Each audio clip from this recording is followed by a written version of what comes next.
네, 여러분 안녕하십니까. 2026년 3월 12일 이민멘토의 주식 레벨업 시작해 보도록 하겠습니다. 항상 시청 전에는요, 좋아요와 구독 그리고 알람 설정 부탁드리도록 하겠습니다.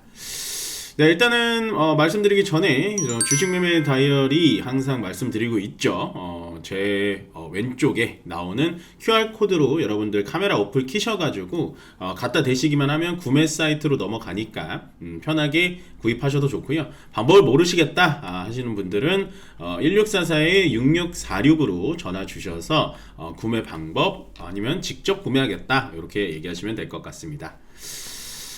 시장이 굉장히 좀 난이도가 있습니다. 근데 제가 이제 저번 주에 한번 말씀드렸을 때 여러분들은 너무 이 극단적인 뉴스를 많이 보신다. 그리고 너무 이 트럼프 때문에 주가가 움직이긴 합니다만 너무 이렇게 선동되실 필요 없다. 그럴 때마다 우리가 믿어야 되는 지표는 유가라고 말씀드렸습니다. WTI를 보셔도 되고 브렌트유를 보셔도 되는데 저는 보통 서부 텍사스산 이 WTI를 많이 보거든요. 이 유가가 밤 사이에 92불까지 올라갔고 우리 지금 장중에 뭐 90 초반 떨어졌다가 다시 93달러까지 올라갔습니다. 그러니까 지금은 유가가 올라가면 우리 증시가 떨어지고 있는, 그러니까 연관성상이 굉장히 깊어요. 그래서 뭐 뉴스가 좋은 뉴스가 나왔다, 나쁜 뉴스가 나왔다 그러실 때마다 유가의 현 시세를 보시는 게 가장 정확합니다. 그러면 그 뉴스가 진짜인지 가짜인지 다 나와요. 그래서 되게 어려우실 거예요. 요즘에 뭐 전쟁이 어떻게 되는 건지, 전쟁 뭐 단기간에 끝난다는데 도대체 어떻게 되는 건지, 리스크가 있는 건지 없는 건지 정말 고민이 많이 되시겠지만 계속 이럴 때 여러분들이 가져가셔야 되는 건 뭐냐면 현금입니다. 현금.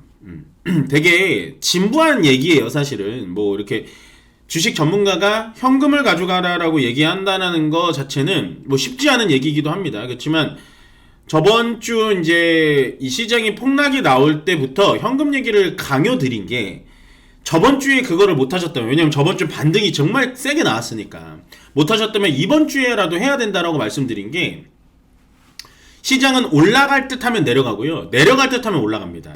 그러니까 지금의 시장의 앞길은 그 아무도 예측할 수가 없기 때문에 심리적 안정감과 내 계좌의 안정감을 위해서 현금을 계속 가져가셔야 된다는 거죠. 예. 그래서 유가가 이런 식으로 이렇게 올라가면 100달러까지, 심리적 마지노선이 100달러까지 찍으면, 물론 그때 또 이제 트럼프 대통령이 뭐 언론이 됐던 본인의 입으로 좀 이렇게 낮춰놓을 수는 있겠지만, 팩트는 뭐냐면 호르무즈 해협에 대한 이슈는 끝난 게 아니다.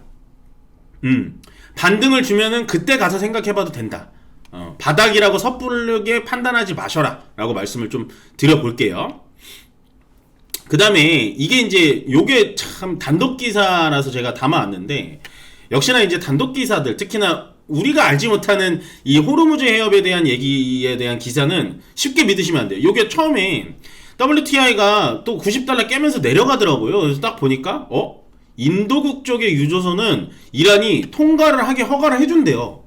네, 그러면서 유가가 내려갔습니다. 이게 뭐냐면 실제로 지금 호르무즈 해협에 기뢰를 깔았느니 아니면은 뭐 소총단들이 있느니 이런 얘기가 나왔는데, 인도국 쪽 유조선은 지나가는 거 보니까 기뢰를 깔지 않았구나 라고 하면서 시장에서 안도감으로 유가가 떨어졌는데, 제가 또 녹화를 들어오기 바로 전 3시 정도에 또 이게 이란 정부에서 허위사실이 아니다 뭐 이렇게 반박 보도를 또 하고 있습니다. 그러니까 지금은 이런 뉴스에 혼동되시면 안 돼요. 우리랑 관계는 없지만 이것 때문에 유가가 내려가서 제가 가져왔지만 제일 믿어야 되는 지표는 WTI 유가 지표다 보시면 될 것 같고, 그 다음에 이제 AMD라는 회사 아시죠? AMD라는 회사의 CEO 리사수 CEO가 한국에 방문을 합니다.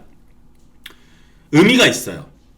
AMD라는 회사는 엔비디아라는 회사랑 똑같다고 보시면 됩니다. 물론 회사의 크기나 뭐 엔비디아가 만드는 현재 GPU라든지 NV링크라든지 뭐 알파마이어라든지 뭐 그런 거에 대해서는 다르지만, 결과론적으로 AMD의 GPU와 엔비디아의 GPU, 그러니까 GPU 만드는 회사는 똑같습니다. 그러면 AMD CEO 리사수가 한국을 방문하면 예전에 깜부치킨만큼은 아니겠지만, 깜부치킨만큼은 아니겠지만 그래도 퍼포먼스가 당연히 있겠죠. 작은 회사가 아니니까. 그래서 지금 만나는 사람들의 예정을 보면 일단은 이재용 회장님을 당연히 만나겠죠. 왜냐면 HBM이 필요할 거 아니에요. 얘네도 GPU를 만드니까. HBM이 필요하니까 하이닉스 쪽은 워낙에 엔비디아랑 너무 끈끈하니까 아마 삼성전자 쪽을 만날 것 같고, 또 보다 보니까 네이버 측과도 미팅이 또 예정이 돼 있더라고요. 그래서 네이버랑 어떤 연관관계가 있을 수 있겠다. 왜냐면 네이버는 AI 소프트웨어에서 우리나라에서 최고니까 AMD의 하드웨어가 만약에 붙는다면 네이버도 또 달라질 수 있는 거거든요. 그래서 지금 뭐 네이버, 그러니까 AI 소프트웨어 쪽에 너무 관심들이 없으시잖아요. 아마도 이번 리사스 방문으로 인해서 네이버에 대한 퍼포먼스가 어느 정도 나와준다면 또 괜찮은 방향이 그려지지 않을까. 요건 그냥 제 예상입니다만, 이번 방문을 좀 눈여겨보실 필요가 있다라고 보시면 될 것 같고, 요건 제가 계속 얘기가 나오면 그다음부터 계속 트래킹을 해드릴게요. 그 다음에 이제 마지막은 제가 예전도 아니죠. 한 2주 전에 밀가루 담합 업체들 막 얘기하면서 뭐 사조 동아원, CJ제일제당, 뭐 그 다음에 한국제분, 대한제분, 뭐 이런 거 얘기하면서 진짜 너무하다. 우리나라가 빵값이 비싼 이유를 알겠다라고 얘기를 했는데, 지금 뭐 돼지고기 쪽도 담합 업체들을 계속 적발하고 있다라고 보여집니다. 참 안타까운 현실이죠. 우리나라만 빵값이 너무 비싼 것도 전 이해가 안 갔고요. 지금 이렇게 돼지고기 얘기도 듣다 보니까 우리나라가 삼겹살이 무지 비싸거든요. 보시면 우리나라가 양돈 농가가 어떻게 된 것도 아니고 돼지 구지역 사태가 일어난 것도 아닌데, 지금 웬만한 삼겹살집이 1인분 가시면은 17,000원, 18,000원 합니다. 서울 강남은 한 2만원 한다고 하는데 뭔가 이것도 있다. 근데 제가 묻고 싶은 건 뭐냐면, 지금 그러면 우리는 식료품 관련된 종목들은 아직은 좀 피해 주시는 게 좋아요. 이 담합이 어디까지 이어져 있는지 모르고, 예를 들어서 뭐 두부 쪽 담합이다, 뭐 많잖아요. 그렇기 때문에 원래부터 저는 식료품주들을 그렇게 좋아하진 않았지만 이러한 이슈들이 계속해서 터진다라는 건 아무래도 크게 좀 부담이 있을 거다. 조금씩 더 확대돼서 다른 업체들까지도 적발이 될 가능성이 높다라고 말씀을 좀 드려볼게요. 좀 조심스럽지만, 근데 지금 가만히 그냥 생각을 해보면 빵값도 솔직히 너무 비싸잖아요. 그러니까 다른 나라에 비해서 똑같이 밀이 안 나는 나라들인데 그런 것처럼 돼지고기도 삼겹살이 너무 비싸지 않나? 라는 생각을 했는데, 역시나 그쪽에 계속 담합이 적발되고 있다라고 보시면 돼요. 자, 일단 오늘 시장은 한쪽으로만 좀 많이 쏠렸습니다. 에너지. 그냥 세 글자로 에너지 쪽만 오늘 굉장히 강했어요. 거기다 이제 플러스 알파로 통신장비가 오늘도 여전히 강합니다. 통신장비는 뭐 RFHIC랑 대한광통신을 제가 원래 저번 주부터 계속 말씀을 드렸는데, 어저께 상한가 간 이유는 물론 엔비디아 젠슨왕 CEO가 이제 광통신 쪽으로 몰아가서 광통신이 필요하다라는 얘기가 나오면서 그쪽에 수급이 몰린 것도 맞는데, 상한가까지 어제 통신장비 쪽은 상한가 안 간 애가 없거든요. 장이 굉장히 센 겁니다. 근데 어제 상한가 간 이유는 물론 좋아서도 있겠지만 수급의 빈집이었던 것 같아요.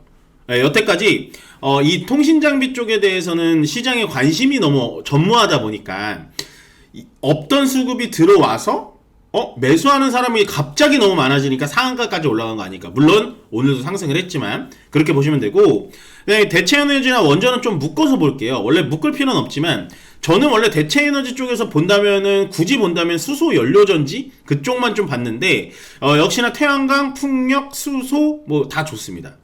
그러니까 지금은 호르무즈 해협이 막혀 있다 보니까 우리나라도 이제 LPG라든지 LNG라든지 석유에 대해서 너무 의존도가 많았다라는 게 지금 시장에 들어오고 있는 거죠. 그러면 LNG를 쓰지 않으려면 뭘 해야 되냐? 태양광을 해야 되고, 풍력을 해야 되고, 수소를 해야 되고, 원전을 해야 됩니다.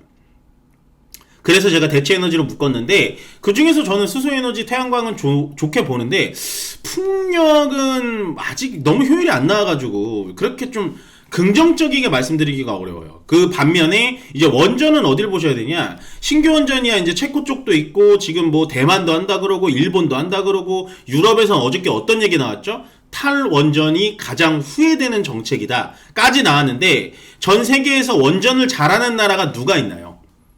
네, 우리나라. 그 다음에 중국. 그 다음에 러시아. 근데 중국과 러시아 거를 과연 다른 나라가 쓸 수 있을까요? 못 씁니다. 네, 못 써요.